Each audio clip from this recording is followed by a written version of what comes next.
What the hell are you doing? If you allow, I can help. Help! Dr. Vincent Mercer sneered. You stinking cockroaches are trying to dress up as doctors here, aren't you? Harper Brooks stood still. Get this cockroach out of my ER before she spreads disease. He snapped his fingers without looking at her. Greg Tanner stepped forward and yanked her backward. Her knees hit the floor. The bleeding is retroperineal. You're approaching wrong. Mercer crouched down, eye level. Little black girl, dogs don't bark in an operating room. Crawl back to whatever cardboard box you came from. Behind the glass, the monitor flatlined. 2 seconds. Beeped back. 5 surgeons had failed.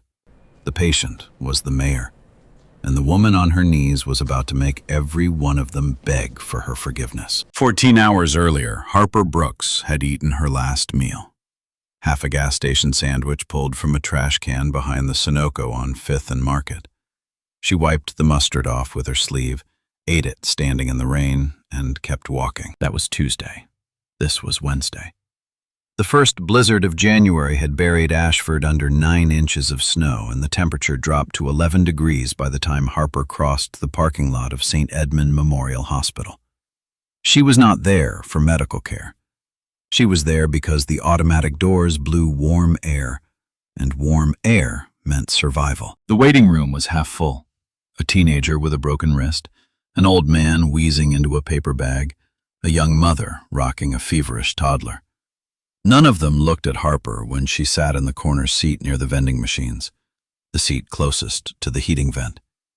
She had mapped every hospital lobby in Ashford over 3 years.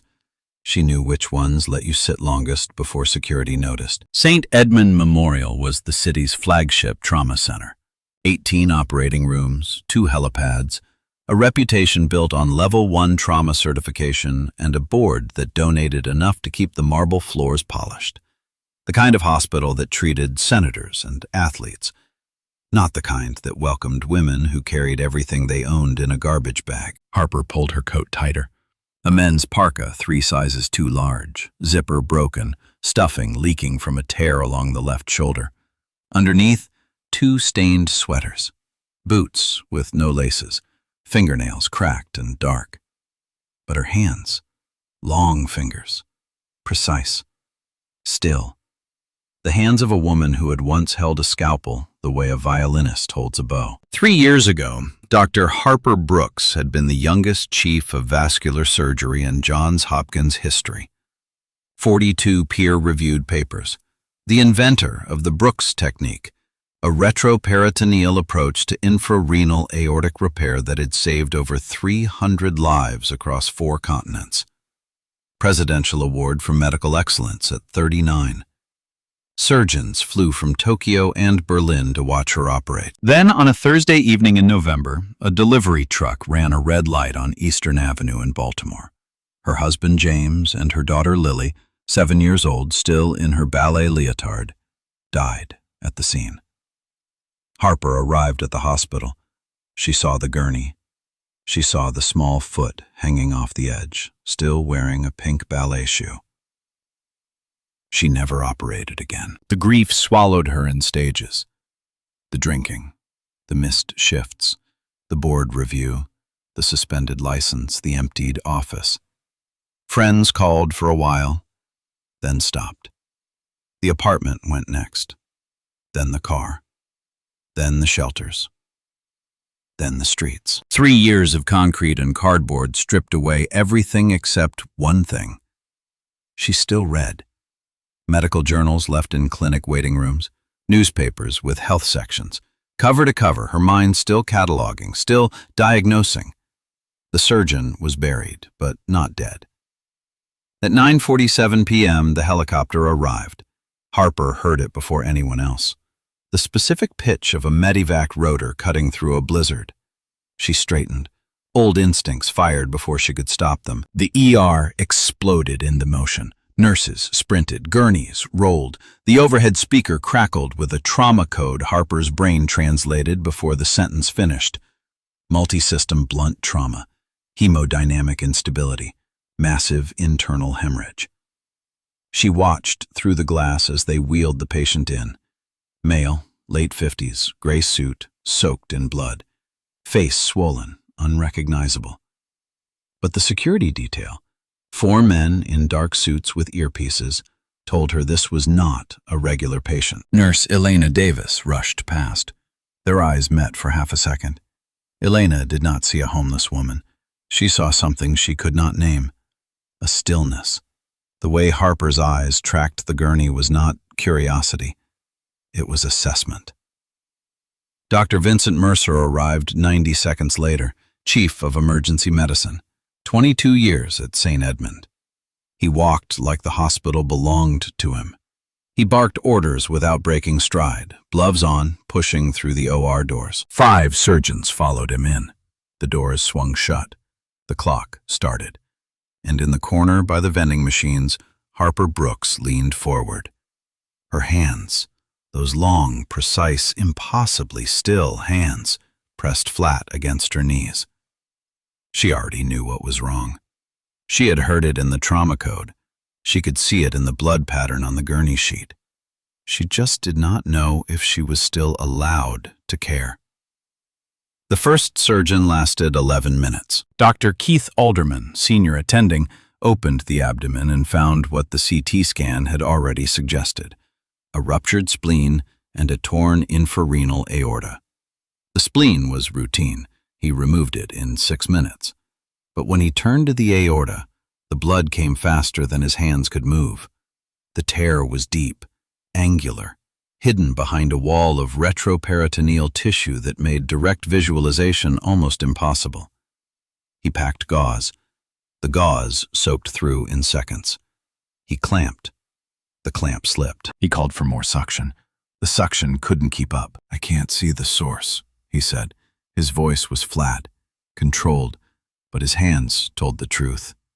They were shaking. The second surgeon, Dr. Lydia Marsh, took over at the 23-minute mark. She tried a lateral approach, rotating the bowel medially to expose the aorta from the side. It was a sound technique, textbook, but the anatomy was wrong. The tear was posterior, tucked beneath the left renal vein, and every time she retracted tissue to see it, the bleeding worsened. She worked for 14 minutes before she stepped back and said, "I need another set of eyes." The third surgeon agreed with the second. The fourth disagreed with both.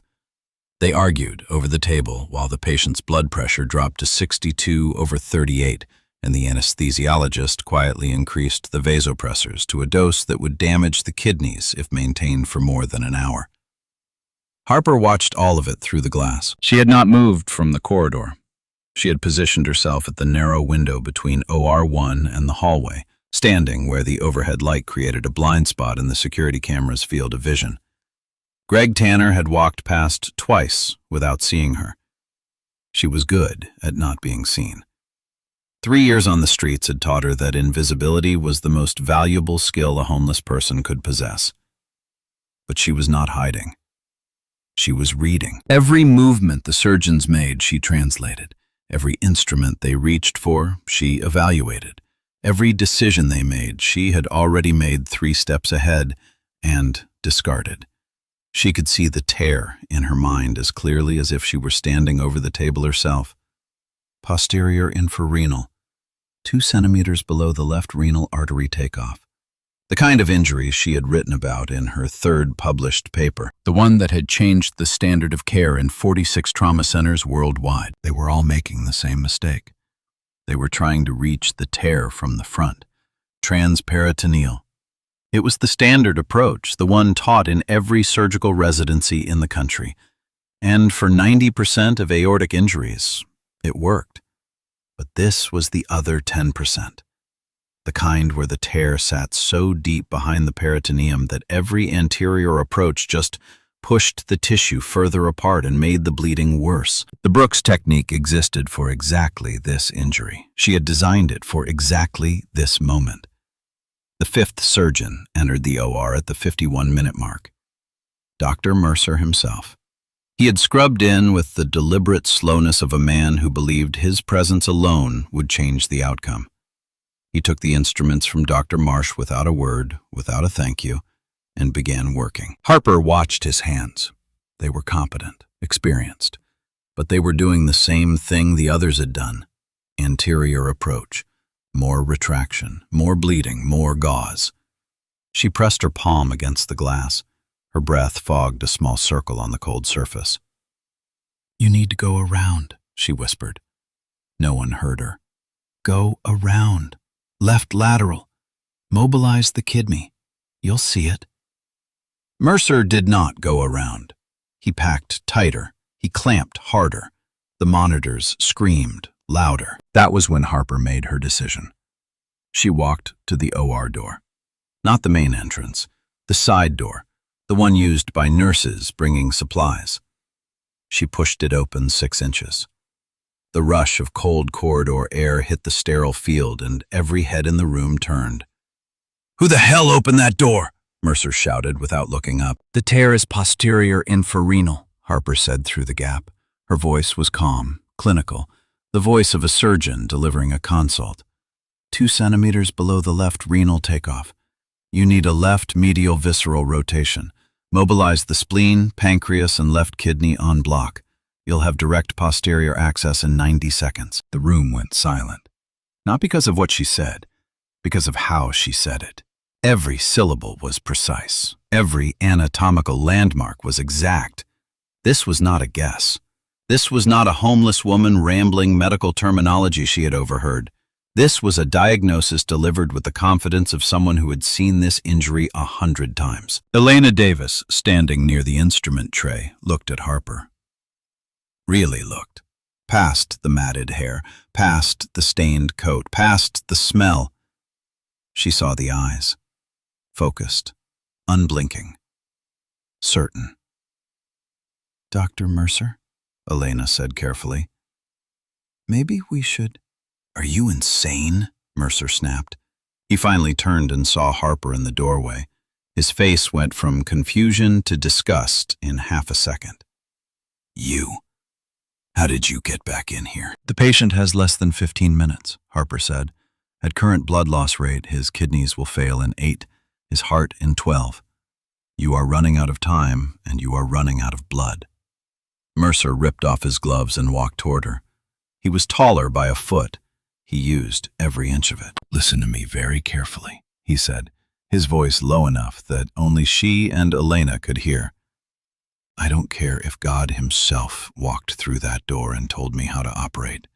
I am not taking advice from a woman who sleeps in a parking garage. You are contaminating my OR. You are risking my patient's life, and if you don't turn around and disappear right now, I will have you arrested for trespassing, and I will make sure you spend the night in a cell instead of whatever sewer you crawled out of." He grabbed her shoulder and pushed her backward into the corridor. The door swung shut. Harper stumbled, caught herself on the wall. Her hands were shaking now, not from cold, not from hunger, but from something she had not felt in 3 years. The absolute certainty that she was right, and no one would listen. She slid down the wall and sat on the floor. Through the glass, she could see the monitors. The numbers were dropping. 60 over 30, 55 over 28. The man on that table was dying, and every second she sat on this floor, he was closer to death. She closed her eyes. She saw Lily's pink ballet shoe hanging off the gurney. She saw James's hand, still wearing his wedding ring, going cold under the hospital lights. She had not been able to save them. She had arrived too late. 4 minutes too late. She opened her eyes. The monitor read 50 over 25. She was not too late, not this time. Harper stood up, her knees cracked. Her vision blurred for a second. Low blood sugar, dehydration, exhaustion.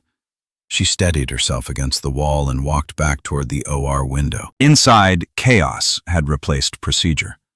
The anesthesiologist was calling out numbers that no one wanted to hear. 48 over 22, heart rate 136, 2 units of O negative left. Dr. Mercer was elbow deep in the abdomen, packing blindly, his jaw clenched so tight the tendons in his neck stood out like cables. The other 4 surgeons stood behind him. None of them reached for an instrument. They had nothing left to try. The clock on the OR wall read 10:38 p.m. The patient had been on the table for 51 minutes. In vascular trauma, the golden window was 60. After that, organ damage became irreversible. They had 9 minutes. Elena Davis was the first to break. She walked out of the OR, pulled off her bloody gloves, and found Harper standing at the window. For 3 seconds, neither of them spoke. Elena looked at Harper's hands. Steady, perfectly steady. In 21 years of surgical nursing, Elena had seen hundreds of pairs of hands. Nervous hands, tired hands, arrogant hands, drunk hands. She had never seen hands that still at a moment like this. "What you said earlier?" Elena whispered. "The left medial visceral rotation. How did you know that?" "Because I invented the procedure." Elena blinked. "What?" "My name is Harper Brooks. I was chief of vascular surgery at Johns Hopkins. I developed the retroperitoneal approach for posterior infrarenal aortic injuries. I published it in the Journal of Trauma and Acute Care Surgery in 2019. It has been used in 46 trauma centers across 12 countries." She paused. "I know what that sounds like, coming from someone who looks like me right now." Elena stared at her face. Beneath the grime, beneath the sunken cheeks and cracked lips, there was a composure that did not belong to the streets. It belonged to an operating room. Elena turned and walked back into the OR. "Dr. Mercer, I need to tell you something." "Not now, Elena. The woman outside. She says she's Dr. Harper Brooks from Johns Hopkins." Mercer didn't look up. "And I'm the Pope. Get me more gauze." "Dr. Mercer, the patient's pressure is—" "I know what his pressure is!" Mercer's shout echoed off the tiled walls. His hands were shaking now. The great Dr. Mercer, 22 years of authority, was shaking. A clamp slipped from his fingers and clattered into the surgical tray. No one picked it up. In the back of the room, Dr. Samuel Reed, the youngest surgeon on the team, 3 years out of residency, pulled out his phone. He typed 2 words into Google: Harper Brooks. The results loaded in 1.2 seconds. Johns Hopkins Medicine, Department of Surgery, faculty page, archived but still visible. The photo showed a woman in a white coat, hair pulled back, smile confident, name embroidered on the pocket. Dr. Harper Brooks, MD, FACS, Chief of Vascular Surgery. Reed scrolled. Publication list. 42 papers. The Brooks technique, cited 831 times. Presidential Award. Invited lecturer at the European Society for Vascular Surgery. Consultant to the Royal College of Surgeons of England. He scrolled further. A news article from 3 years ago. Baltimore Sun. Renowned Johns Hopkins surgeon loses husband and daughter in hit-and-run accident. Below it, another headline. Dr. Harper Brooks surrenders medical license following extended leave. Reed looked up from his phone. He looked through the OR window at the woman standing in the corridor. Same cheekbones, same jawline, same eyes. Except now they carried 3 years of pavement and hunger and loss. Same person. He walked to the OR monitor and pulled up the hospital's display screen. He cast his phone to it. The faculty photo filled the 60-inch display mounted on the wall above the scrub sink. Every person in the room saw it at the same time. That woman, Reed said, his voice cutting through the noise, is Dr. Harper Brooks, Chief of Vascular Surgery at Johns Hopkins for 6 years, inventor of the Brooks technique, the exact procedure designed for the exact injury this patient has. 42 published papers, Presidential Award recipient. She is standing 15 feet from this table. The room went dead silent. Mercer stared at the screen, at the photo, at the name. His hands stopped moving inside the patient's abdomen. For the first time in 22 years, Vincent Mercer had absolutely nothing to say. The monitor beeped. 44/20. Heart rate 141. The patient was dying. The answer was standing in the hallway, and the only thing between them was one man's pride. 7 seconds of silence. That was how long the room held its breath after Reed's announcement. 7 seconds, in which 12 medical professionals stared at a photograph on a screen, then turned to look through the glass at the woman it belonged to. Mercer broke first, not with words, with a laugh, short, sharp, bitter. I don't care if she cured cancer in a past life. She is not touching my patient. She has no license. She has no credentials. She is a liability and a contamination risk. End of discussion.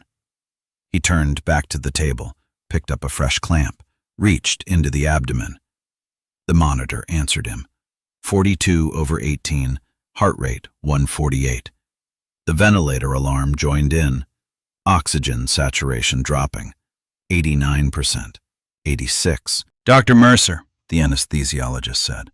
His voice had changed. It was no longer clinical. It was afraid. We have maybe 6 minutes, maybe less. Mercer's clamp slipped again. Blood sprayed across his gown, his mask, the bridge of his glasses. He wiped his face with his forearm and kept working. But the anatomy defeated him the same way it had defeated the 4 before him. The tear was behind the kidney. He could not see it. He could not reach it.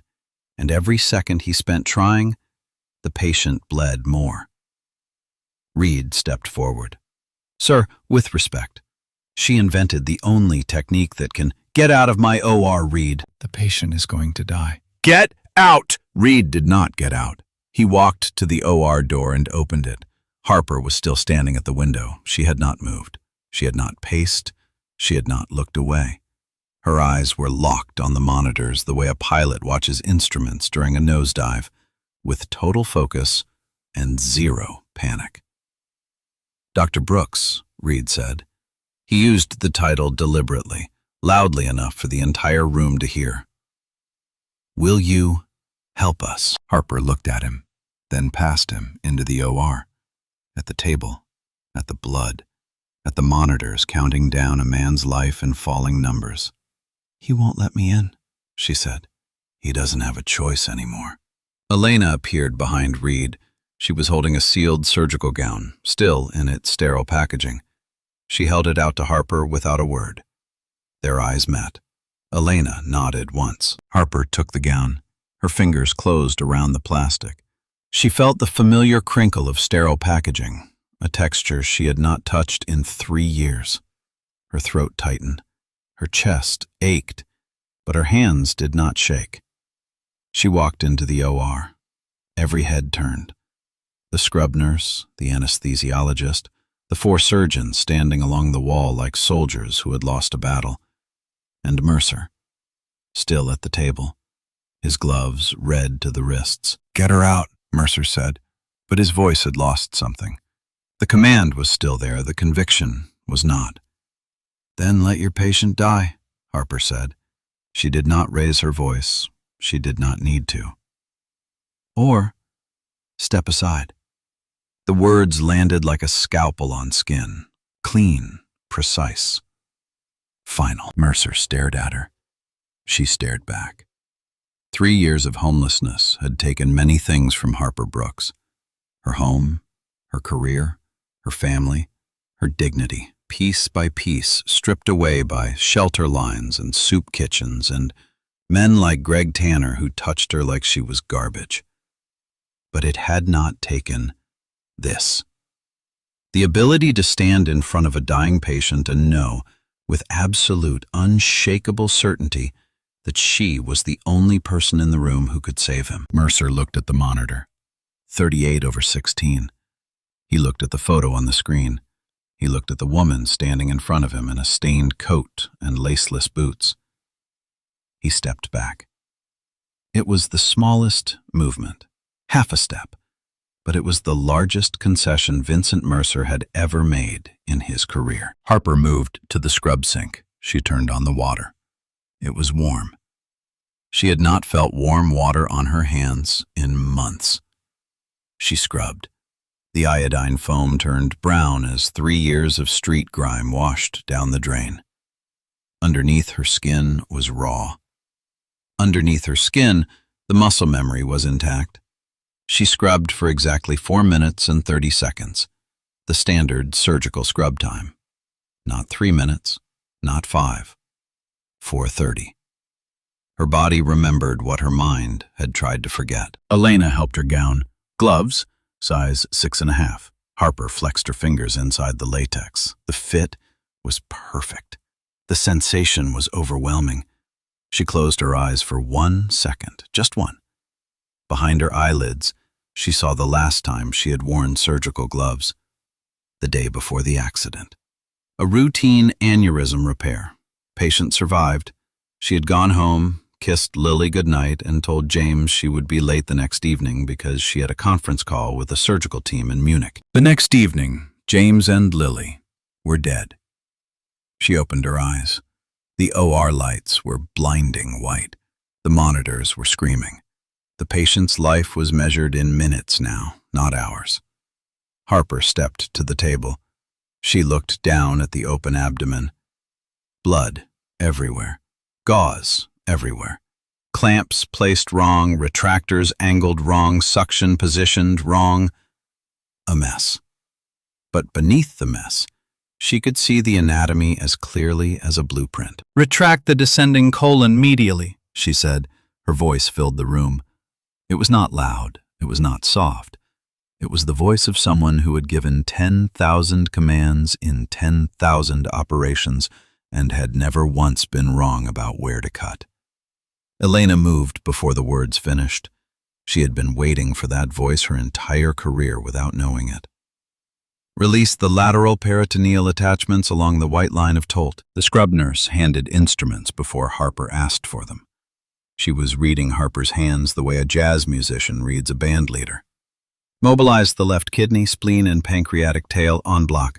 Rotate anteriorly." The organs shifted. The field opened. And there it was. The tear. 2 centimeters of ripped aortic wall, posterior, exactly where Harper had said it would be from the other side of a glass window. Every surgeon in the room saw it at the same time. The thing they had been searching for over an hour, hidden behind tissue they had been afraid to move. Mercer saw it too.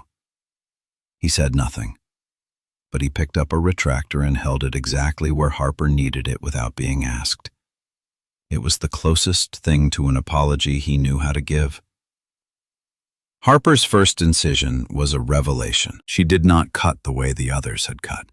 She did not hack or force or wrestle with the tissue. She moved through it the way water moves through a riverbed, following the natural planes, separating layers that were meant to be separated, finding spaces between structures that the other surgeons had not known existed. Dr. Keith Alderman, the first surgeon who had tried and failed, leaned over to Dr. Lydia Marsh. "I've never seen anyone mobilize a retroperitoneal field that fast," he whispered. Marsh did not respond. She was watching Harper's left hand. It was holding a retractor at an angle that should not have worked, 30 degrees off the standard position, but it gave her right hand an unobstructed path to the aorta that none of them had been able to achieve in an hour of trying. "That's the Brooks technique," Marsh said quietly. "I read about it in residency. I never thought I'd see it performed." Outside the OR, the news was spreading. Elena had told the charge nurse had told the floor supervisor had called the chief medical officer at home. Within 15 minutes, the hallways of St. Edmund Memorial were electric with whispers. The homeless woman is a surgeon. Not just a surgeon. She was chief of vascular at Hopkins. She invented the technique they're using right now. She won the presidential award. She's been living on the streets for 3 years. Greg Tanner heard it at the security desk. He had been filling out a report. Trespasser removed from OR corridor. Description: black female, approximately 40 to 50 years old, disheveled, possible mental health issues. His pen stopped. He read the name on his phone screen. Dr. Harper Brooks. He looked at the security footage from 40 minutes earlier, himself grabbing her collar, dragging her across the floor, her knees hitting the linoleum. He looked at the photo from Johns Hopkins, the same woman in a white coat standing in front of a surgical team holding an award. His face went gray. He put down the pen. He did not finish the report. Inside the OR, Harper was working with a speed and precision that made the room feel like a masterclass. Every movement had purpose. Every instrument was used once and placed down. No hesitation, no wasted motion. The scrub nurse had stopped anticipating.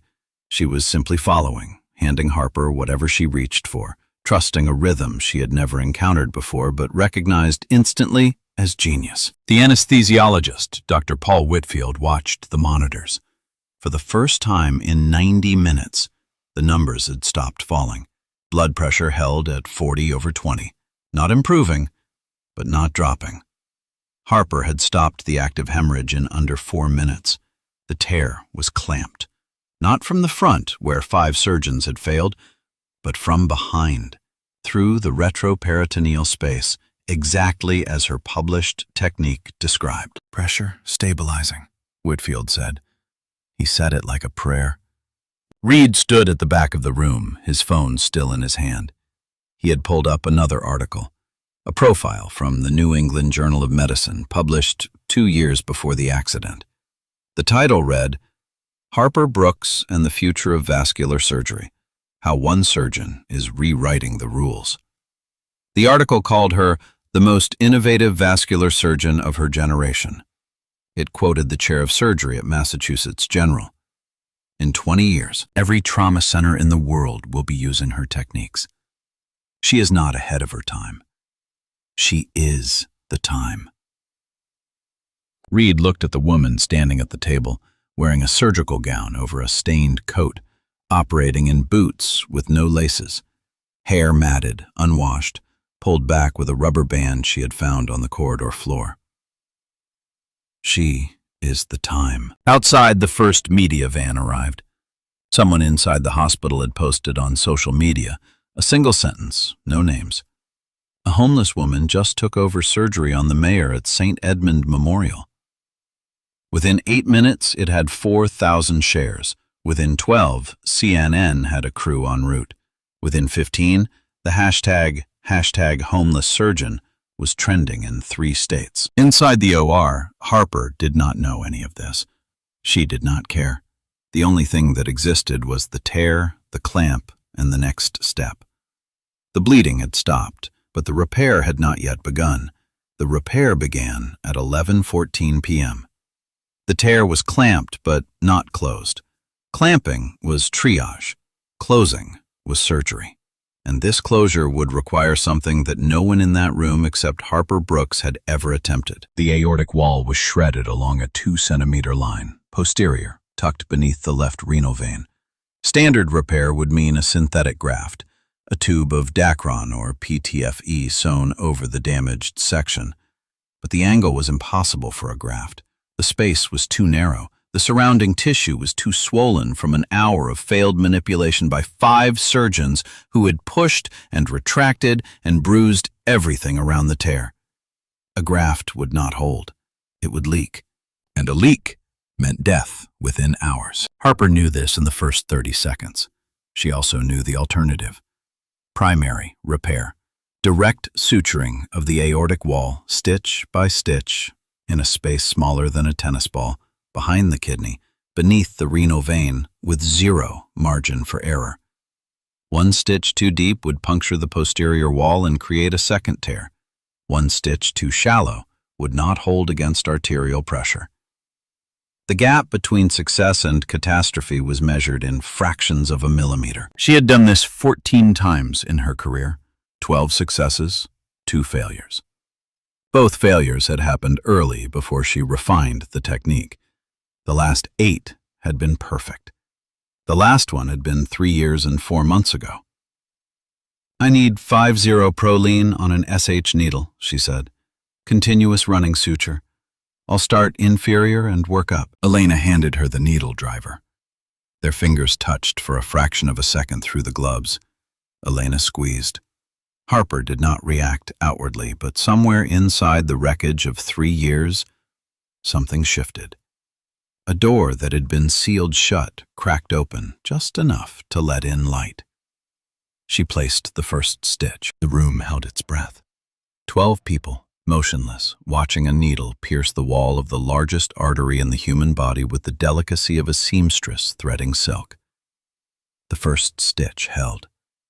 Harper tied it, moved 2 millimeters superior, placed the second.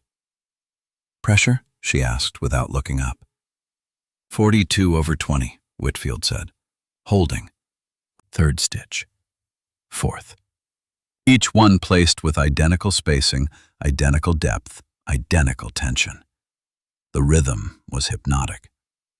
Alderman, watching from the back, found himself counting under his breath. 5, 6, 7. Each stitch took approximately 18 seconds. Each one was a small act of defiance against death. Then the first complication hit. At stitch number 9, the tissue tore. Not at the suture line, 2 centimeters lateral, where the retraction damage from the earlier attempts had weakened the aortic wall. A new tear. Small, 1 centimeter. But in a vessel carrying the body's entire blood supply, 1 centimeter was a catastrophe. Blood filled the field instantly. The monitors screamed. Pressure dropped from 42 to 31 in 4 seconds. "Suction," Harper said. Her voice did not change. "More light. Angle the overhead 30 degrees left." She did not panic. She did not freeze. She clamped the new tear with her left hand while her right hand continued the primary repair. 2 operations simultaneously. 2 hands working independently, each performing a different task with a different rhythm, like a pianist playing 2 different melodies at once. Marsh whispered to Alderman, "That's not possible." Alderman did not answer. He was watching something he would later describe in a letter to the Journal of Trauma as the single most extraordinary display of surgical skill I have witnessed in 31 years of practice. Harper repaired the secondary tear in 90 seconds. 8 stitches, placed blind. She could not see the tear directly because her right hand was still working on the primary repair. She sutured by feel, by memory, by the map of human anatomy that lived in her fingertips the way music lives in a pianist's hands. The bleeding stopped. Both tears sealed. "Pressure?" Harper said. 34/20, rising, slowly. Then the second complication. The heart monitor changed its rhythm. The steady beeping fractured into chaos. Ventricular fibrillation. The patient's heart, starved of blood for too long, had given up trying to beat properly and was now quivering uselessly in his chest. "Thefib," Whitfield announced, already reaching for the internal paddles. "We need to shock." "Not yet," Harper said. "Give me 60 seconds. "He doesn't have 60 seconds. His brain is losing perfusion right now. He needs defibrillation immediately." "If you shock him now, the vibration will tear every stitch I just placed. We'll be back to 0, worse than 0. He'll bleed out on this table in under 2 minutes. Give me 60 seconds to reinforce the suture line, then shock." Whitfield looked at Mercer. Mercer looked at Harper. For a moment, the old hierarchy reasserted itself. The anesthesiologist waiting for the chief's permission, the chief weighing his authority against the judgment of a woman he had called a cockroach 40 minutes ago. Mercer nodded. "Give her the 60 seconds. It was the second concession of the night. This one cost him more than the first, because this time he was not just stepping aside. He was trusting her with a life. Harper worked. 58 seconds. Reinforcement stitches along the primary repair line. Quick, precise, brutal in their efficiency. She placed 11 stitches in under a minute, each one a guarantee that the wall would hold against the electric shock about to slam through the patient's chest. "Now," she said. Whitfield charged the paddles, placed them directly on the heart. "Clear." The shock hit. 200 joules. The patient's body jerked on the table. The monitors went flat. 1 second. 2. 3. 4. Harper stared at the suture line, holding. No leak, no tear. The stitches held. On the 5th second, the heart restarted. Sinus rhythm, steady, strong. The most beautiful rhythm in medicine. "Pressure rising," Whitfield said, his voice cracked. 46/24. 50/28, climbing. The room exhaled. Someone whispered, "Thank God," under their breath. No one knew who. But Harper did not stop. She was already addressing the 3rd complication, the one no one else had noticed. The left kidney, deprived of adequate blood flow for over 90 minutes, was showing signs of ischemic damage. The renal artery had been partially compressed by the clamp placement from the earlier failed attempts. If she did not restore full flow within the next few minutes, the mayor would survive the surgery, but lose the kidney. And losing a kidney after a surgery like this often meant dialysis. And dialysis meant a slow, diminished life. She repositioned the clamps, adjusted the retraction, released the renal artery compression with a maneuver so subtle that only Elena, standing directly beside her, could see what she had done. "Urine output?" Harper asked. The Foley bag had been empty for an hour. Elena checked. 30 seconds passed. A minute. The tubing remained clear, empty. Then a single drop appeared. Golden. Then another. Then a thin, steady stream. "Output resuming," Elena said. She was smiling behind her mask. Her eyes said everything. Harper closed her eyes for 1 second. The kidney was alive. The heart was beating. The aorta was sealed. The patient, whoever he was going to live. She placed the final stitches, closed the retroperitoneal space, checked every clamp, every suture, every drain. Her hands moved through the closing procedure with the automatic precision of a ritual performed 10,000 times. At 1:22 a.m., 3 hours and 35 minutes after she had first said, "If you allow, I can help," Harper Brooks placed the last suture, cut the thread, and set down the needle driver. "Close the abdomen," she said to Alderman. "Standard fascia closure. JP drains ×2. He'll need ICU monitoring for 72 hours minimum. Watch the creatinine. The left kidney took a hit, but output is resuming. Keep the vasopressors on a slow taper." She stepped back from the table, pulled off her gloves, then the gown. Underneath, her stained sweaters, her broken coat, her boots with no laces. The OR was silent. 12 people stood motionless.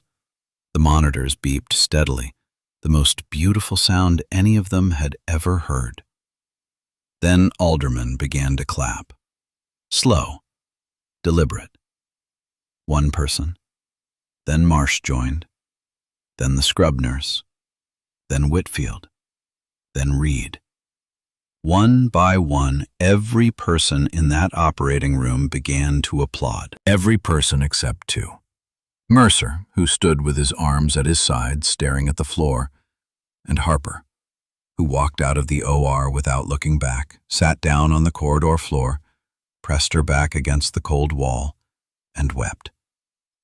Not for the patient, not for the surgery, not for the applause she did not stay to hear. For Lily, for James, for the 3 years she had spent believing she would never hold a scalpel again, and for the terrifying, overwhelming realization that the thing she thought had died inside her was still alive. Richard Calloway opened his eyes at 6:41 a.m. The first thing he saw was white. White ceiling, white lights, white sheets.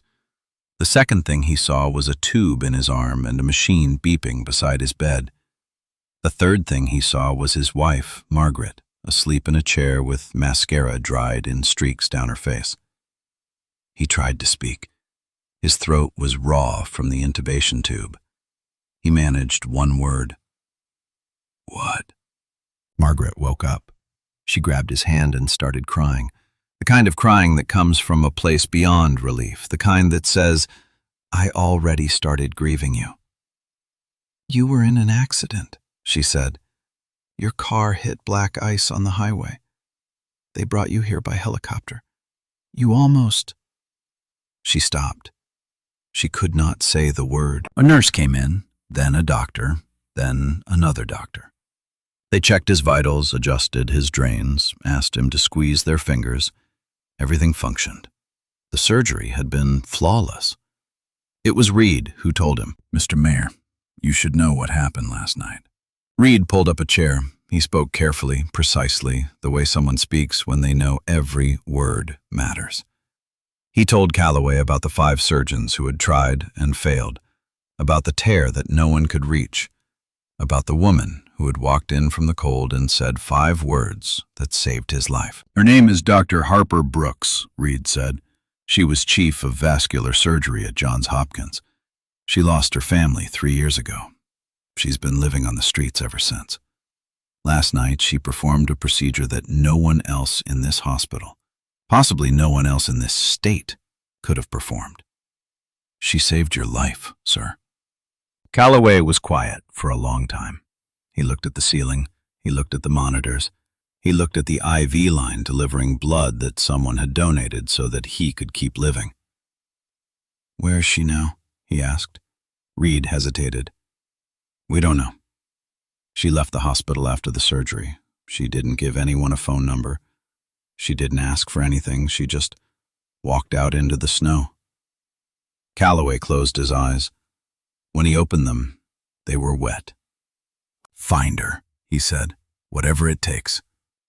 Find her." They found her the next morning, sitting on a bench outside the Greyhound station on Wexford Avenue, 3 blocks from the hospital. She had not slept. Her coat was dusted with snow. She was holding a cup of cold coffee that someone had left on the bench hours ago. 2 police officers approached. She flinched. 3 years of being told to move along had trained that reflex. But these officers were not there to move her along. The mayor had made a phone call at 7 a.m. from his ICU bed. Within 30 minutes, every patrol car in the city had her description. "Dr. Brooks," the first officer said. He used the title. "Mayor Calloway is asking for you." Harper looked at them. She did not understand why they were smiling. By the time she returned to St. Edmund Memorial, the world had changed. The lobby was surrounded by news vans, CNN, NBC, Fox, local affiliates from 6 states. The hashtag homeless surgeon had reached #1 nationally overnight. The security footage of Greg Tanner dragging her across the floor had leaked and been viewed 14 million times. The comment section was a wall of fury. Greg Tanner was terminated at 8:15 a.m.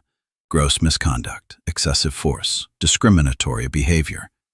He was escorted from the building by the same colleagues who had laughed 12 hours earlier. None of them were laughing now. Dr. Vincent Mercer submitted his resignation as Chief of Emergency Medicine at 9 a.m. The board rejected it, not out of mercy, but because they wanted the authority to fire him publicly as part of an institutional review into discriminatory practices. The review would result in 3 additional terminations and mandatory bias training for every employee in the hospital. Calloway met with Harper in his ICU room. Door closed, no cameras, no press, just the mayor in his hospital gown and the woman who saved his life still wearing her broken coat. They spoke for 45 minutes. No one knows exactly what was said, but when Harper walked out of that room, she was carrying a business card with Calloway's personal number written on the back, and a promise. Within 2 weeks, Calloway's office had contacted the Maryland State Board of Physicians. Harper's license suspension had been based on abandonment of practice and failure to complete a psychiatric evaluation, not malpractice, not patient harm. Calloway made sure she had legal representation, an evaluation appointment, and a place to live while the process unfolded. The psychiatrist's conclusion after 3 sessions was direct. Dr. Brooks had experienced acute grief-related major depressive disorder following the death of her husband and daughter. She had not received treatment. She had self-medicated with alcohol and eventually stabilized on her own, without therapy, without medication, without a home.